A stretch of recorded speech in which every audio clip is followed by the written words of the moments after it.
Jeremy Birmingham, LettermanRow.com. First of all, welcome to Ohio State. Thank you. How crazy has this last few weeks been for you? Just not only to have to interview for a new job, but at a place like Ohio State, and then immediately be on the road recruiting with Ryan Day and trying to figure out, where to move to and all that stuff. First of all, just appreciative of, the opportunity. We're at one of the best schools in the country, the Ohio State University. So, the opportunity to work with Coach Day, the staff, the tradition, and just the type of players that we have here and what we're capable of doing and competing and winning the national championship year in and year out. I mean, for me and my family, we're just blessed and fortunate and excited about the opportunity. And, you get a job and you hit the ground running, and so, for me, I'm just excited about the opportunity and to do some special things here. Coming from Cincinnati with Luke, what type of communication or conversation was there with him about Ohio State? Obviously, this is his home, and what was his reaction to you having this conversation and this possibility? Coach was professional. He was awesome about it. He understood. We had a great 2-year run. I mean, we were 22-2. Obviously, we'd have liked to win those last 2 games the past 2 years, but at the same point in time, he was great. He and his family, his wife, they were great, and I'm forever grateful to him. He was good to me, and he understood. Obviously, what you were able to develop last year gives you a lot of cachet on the recruiting trail, but also recruits seem to know that at this point, kind of know what your resume is, but now it's about building those relationships. How you think that went in the first 2 weeks that you had an opportunity to do that? Great. It's amazing. Young men these days, I mean, it's a click of a button. And credit to those young men I coached at Cincinnati for opening their heart and minds to me and let me pour into them. So, it gives you a little juice. Guys want to be the best. Guys want to be All-Americans. Guys want to have the opportunity to win the Jim Thorpe Award. Guys want to win championships. Guys want to have the opportunity to be projected first-round draft pick. So for me, being able to go into schools with the block O on your chest and knowing that, hey, I've got an opportunity to win a national championship year in and year out and be the best of the best is definitely an added advantage. So kind of, to that point, this is probably the most high-profile school that you've been at. And so you just mentioned the fact that you do now have that cachet along with the resume.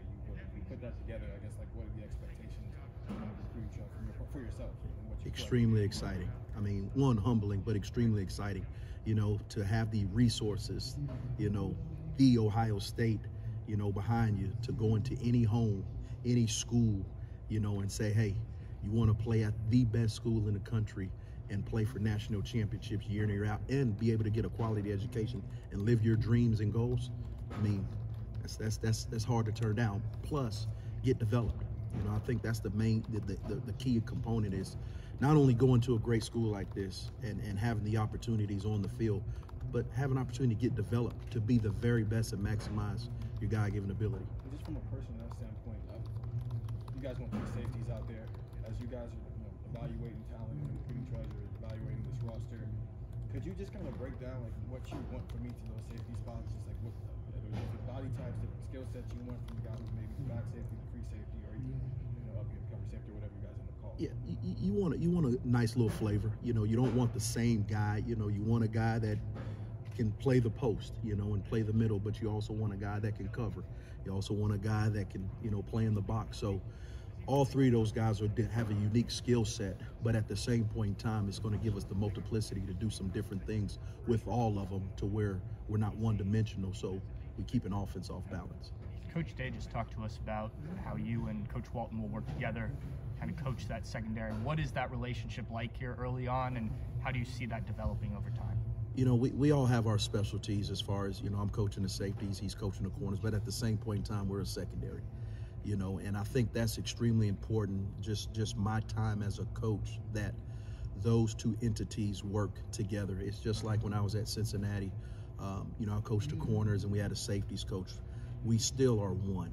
And the cool thing about me and Tim is, a couple years ago, we did a professional development, seminar in Miami. And so this is not my first time working with him, and we hit it off and had great chemistry. So fast forward to now, we're working together side by side, and so it's not corners as safeties. Yeah, we have our position, but at the end of the day, we are a secondary, and we are defensive backs. And I'm just excited to pull from him, and vice versa. And Coach Day mentioned a fresh start for the defense, also that some guys will have a clean slate. I assume you look back at film from last year, maybe before, but how much do you do that versus kind of giving guys a chance to show you what they can do once you get out on the practice field? You're always intrigued to kind of see how guys move within a game. You try to formulate some type of, picture, before you actually get a chance to work with them hand in hand and on the field and in drills and in the offseason. So for me, it's just more so, let me see what they look like, let me see how they're moving against different opponents. Let me see, when they have an opportunity to make a play, how does that look? Just to give a pin, but they do have a clean slate from a standpoint. There is no, this guy's doing this guy's doing that, and that's the exciting thing. Perry, as far as having two secondary coaches, they haven't always had that here. Sometimes it's just been one secondary coach. You've been in a situation before where there's a corners coach and a safeties coach. Is there an advantage to having that sort of setup where you have two guys working in the secondary? I think definitely. There's some different nuances at corner that has nothing to do with the safety, and vice versa. There's some different nuances at safety that have nothing to do with a corner. So I think the biggest thing is, being able to specialize in certain areas within the defense. You do need two DB coaches, to be able to do that and maximize the time that it takes to master those different skill sets. Coaches don't like taking credit for the players' success that they coach, but with Sauce and with Kobe, obviously helped you show what you could do as a developer to get here.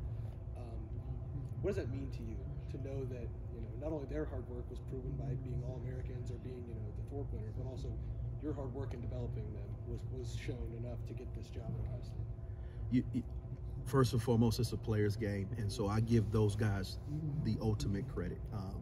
One of the things for me is when a young man opens his mind and opens his heart and allows me to pour into him, and that's what those two young men did. And my whole deal was, basically, what do you want to accomplish team-wise first and then individually? And those were goals they wanted to do. And so for me as their coach, just being able to get in the lab and create the very best opportunities for them and then them go out there and execute it, that's joy to me. And that's why I do this, and obviously I'm fortunate enough to where Coach Day, want to be a part of this. And I'm thrilled to be here. I'm excited for the opportunity, and, but I'm thankful for those young men because without them, really, really opening their heart and minds to me, we wouldn't have been able to accomplish what we did. I know it's really early and it's probably even too early to be able to tell, but do you see that kind of openness from these guys on this roster to learn from you and to see what you have to say? It's not easy. It seems like they've gone through new secondary coaches every year. And so for another one to come in and be able to mold them, what do you see out of those guys so far? Right. Well, they initially do their homework to kind of see what type of coach is coming in as far as from a success standpoint. So I get that. But, the thing for me that's made my transition easier as far as different jobs and even coming in here is, I'm going to give them my everything. I'm going to pour my heart. There is no motives. There is no agendas. I'm going to love them. I'm going to tell them I love them. I'm going to be right there in the foxhole with them. And, I'm looking to take this journey with them. And we're looking to do this together, and that's the cool thing. It's about the relationships. And that's why I coach, I don't coach for the fame and all. I coach because I want to pour into young men's lives and see them live out their dreams in the greatest team sport there is.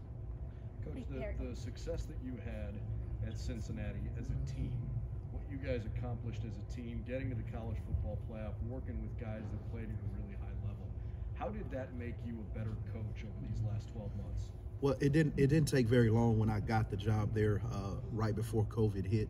It was the culture. Those guys, the work ethic, the belief, the togetherness. And so, the cool thing for me is I know exactly what that looks like on a day in and day out basis and what it's going to take, for us to take that next step and do what we're more than capable of doing here at Ohio State University. So when you're evaluating, just from your own professional endeavors, when you're evaluating what a good situation might look like for you and maybe, one that could be appealing but doesn't have it, whatever that is, how do you go through that process and figure out what the right steps are for you as you go on your journey? Well, I got a boss at home called my wife. So it starts there, but there's no place like the Ohio State University, and it's the best job in the country. And I'd be lying to you to tell you that I saw this on the radar, because I didn't. And when Coach Day, reached out to Coach Fickle and wanted to reference, me coming up here, I'm blessed. And I know the expectations, and I know what's expected. I want to coach at the highest level. I want to be able to coach and win national championships. And I want to see young men be able to live out their dreams at the highest level. And so, when the opportunity afforded itself and my big boss at home was on board, I took it and ran with it. I apologize if you've already been asked this, but when you had a chance to first meet with Coach Day, what struck you about him that made you feel like, even just beyond, the tradition or the expectations that come with coaching here, what struck you about him as the kind of guy that you wanted to link up with? Easy to talk to, very down to earth. There was great chemistry right off the bat, and it wasn't awkward. It was real, and that's all I ask. I'm gonna give everything, but to work for a man that, you just feel at home, you feel comfortable with, great chemistry, great communication, and he knows exactly what he wants and what it's supposed to look like. It made the transition extremely easy. In those conversations with Coach Day, what did he communicate with you about what he wants to see change on the back end for this team this year? Just to us to maximize our ability back there, and he wanted the best, we've got great players here, great players. And so, he identified that something needed to have a change, and, he made the decision, and I was fortunate enough to get a phone call and come up, and, it was a fit, relationships wise, it's got to be a fit, not only just on the field, but can those young men have a great relationship with you and you get the very best out of them. And, he made the decision that I was the right fit and the right choice. Perry, you talked about how this program kind of speaks for itself, but did you have any conversations with Coach Fick before you came here about what to expect, some warning labels or anything like that? Not really warning label. I've been doing this for a long time, and the expectations, and for me, I've never ran away from expectations. I'm the ultimate competitor. We always talk about, is the player a competitor? Well, coaches are competitors too, and for me to have the ability to coach here and coach at the highest level and coach big games, and the expectation here is to win national championships. Well, I'm not afraid of that, and that takes a lot of hard work, commitment, discipline, and dedication, but I'm willing to get in the foxhole with those young men. And is in reference to Coach Fick, he was great. I can't reiterate that enough. He was great about the whole situation. He understood, and he wished me the best, and obviously didn't want me to leave, but at the same point in time, he understood. How did maybe working for him really prepare you to come here, since there is so much, crossover there? There's definitely some similarities in the program, in the culture, in certain terms that we use, and just the approach. So for me coming here, the transition these 2 weeks that I've been here has been pretty seamless. And so, I would say it definitely prepared me for, what's to come here. And my last one, Joey was talking about how now there are 2 secondary coaches at many different schools. What does that say about where the college game is headed? That is seen as 2 separate positions that you really have to hone in on to have a good secondary. Well, I just think that to specialize in the drills, to specialize in the techniques, the fundamentals, the certain coverages that we'll run, I think if you're asking one guy to do it by himself, we're going to miss the mark on some things. And so I think for, Coach Knowles and Coach Day to truly identify and recognize that, we need 2 guys back there.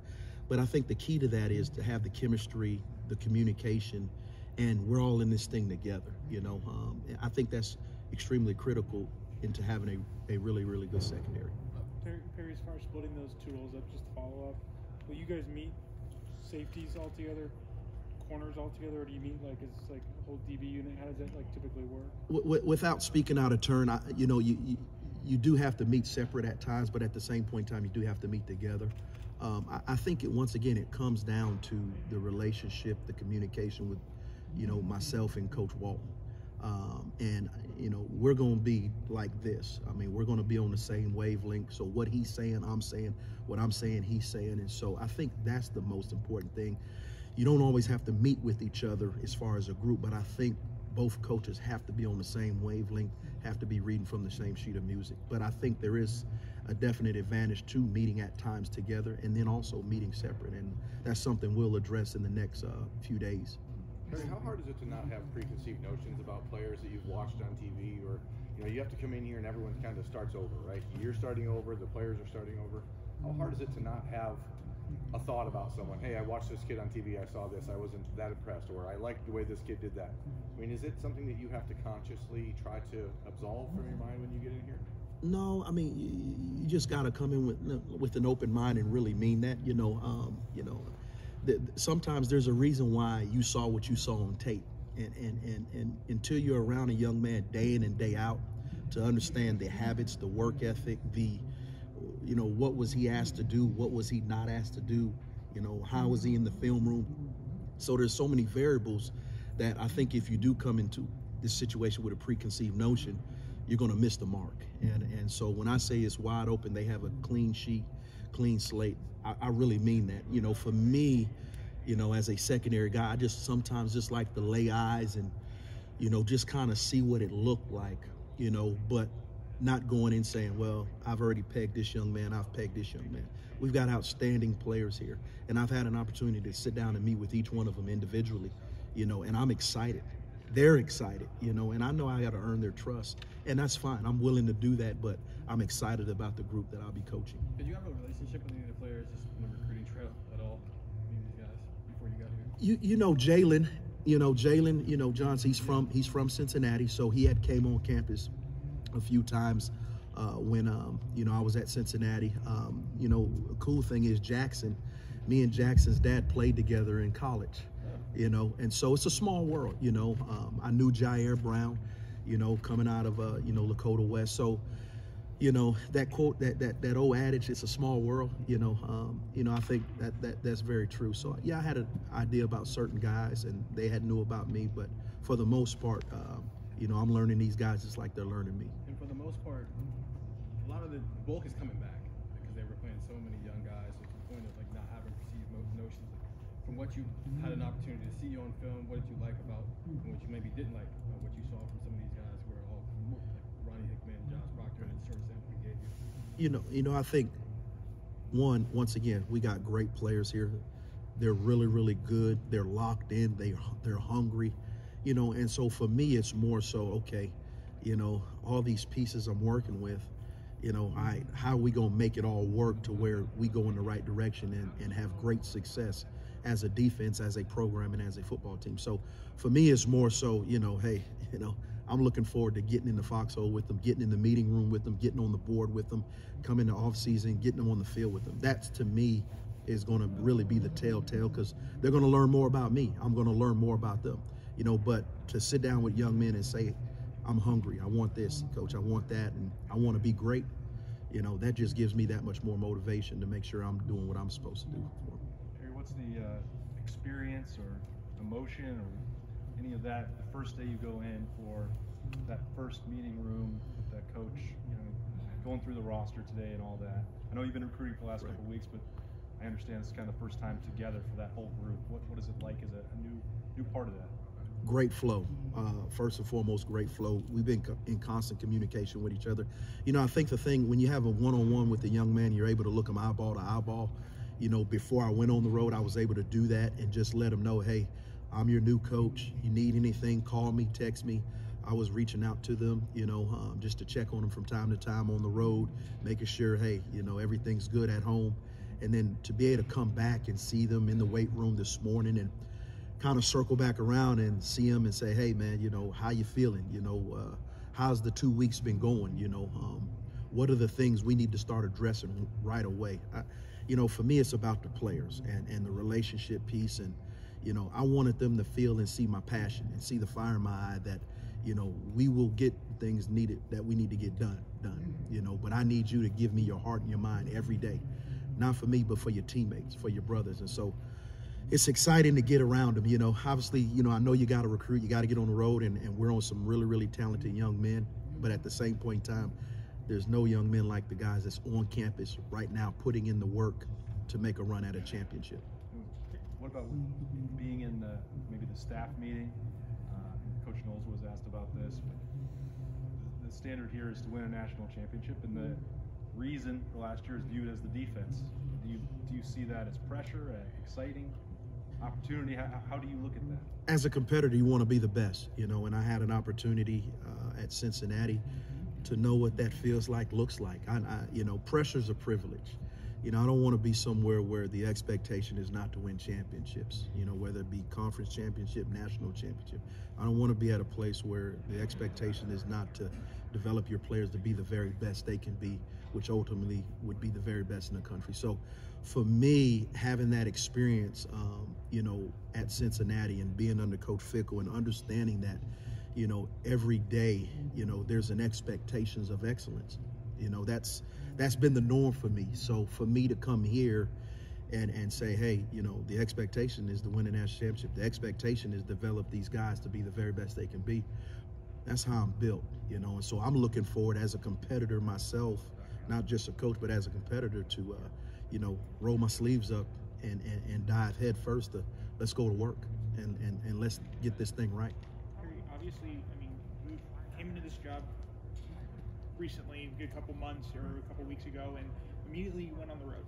And you've recruited Ohio guys before coming from Cincinnati. I'm curious about like what it was like to see maybe some of the same guys, maybe some different guys around the country, but with a new logo on your chest. You know, like I mean, how different was it? Did you feel a little bit more power, like recruiting, or what was that like for you? Well, there's definitely a different response, and Cincinnati's great, but there's definitely a different response when you have the block on your chest.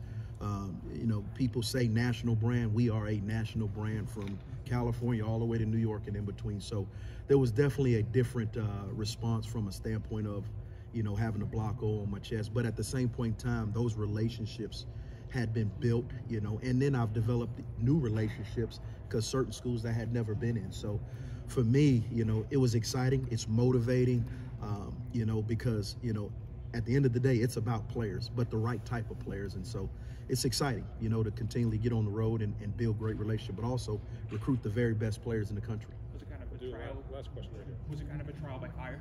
Like when it comes to, you know, representing a program, you kind of just started with? No, it first starts, obviously, everybody knows, you know, Ohio State, but I think it starts with you as an individual coach.